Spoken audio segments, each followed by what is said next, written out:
L'appel entre le président Xi et le président Trump intervient alors que les deux pays se confrontent sur une série de récents événements. Le président Xi a expressément souligné que les relations sino-américaines avaient fait de grands progrès ces derniers jours, mais elles ont été également affectées par certains facteurs négatifs.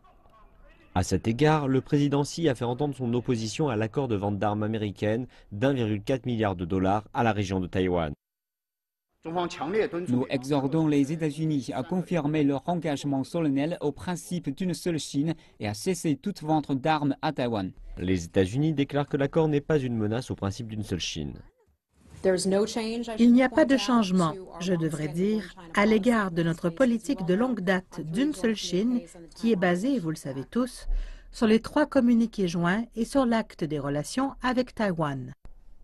Au cours du week-end, les États-Unis ont envoyé un navire de guerre dans les eaux chinoises revendiquées de mer de Chine méridionale. Le Pentagone l'a appelé Opération Liberté de Navigation. Mais la Chine déclare que c'est illégal et que cela menace la paix et la stabilité dans la région.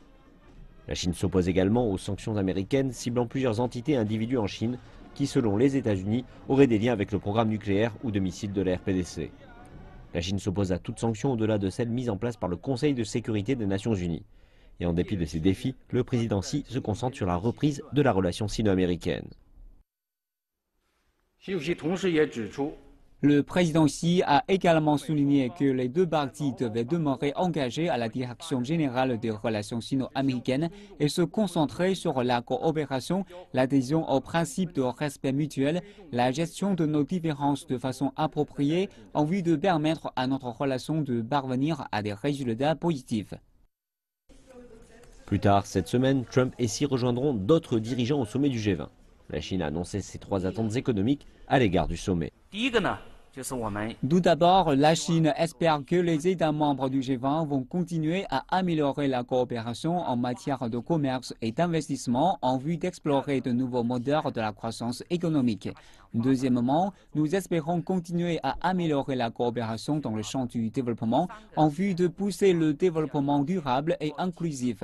Troisièmement, nous espérons que le sommet du G20 continuera d'envoyer des signaux clairs pour soutenir des mécanismes commerciaux multilatéraux en vue de bâtir une économie mondiale ouverte. Et cette approche globale de commerce place la Chine en conflit avec Trump et ses visions économiques protectionnistes avec son concept de l'Amérique en premier.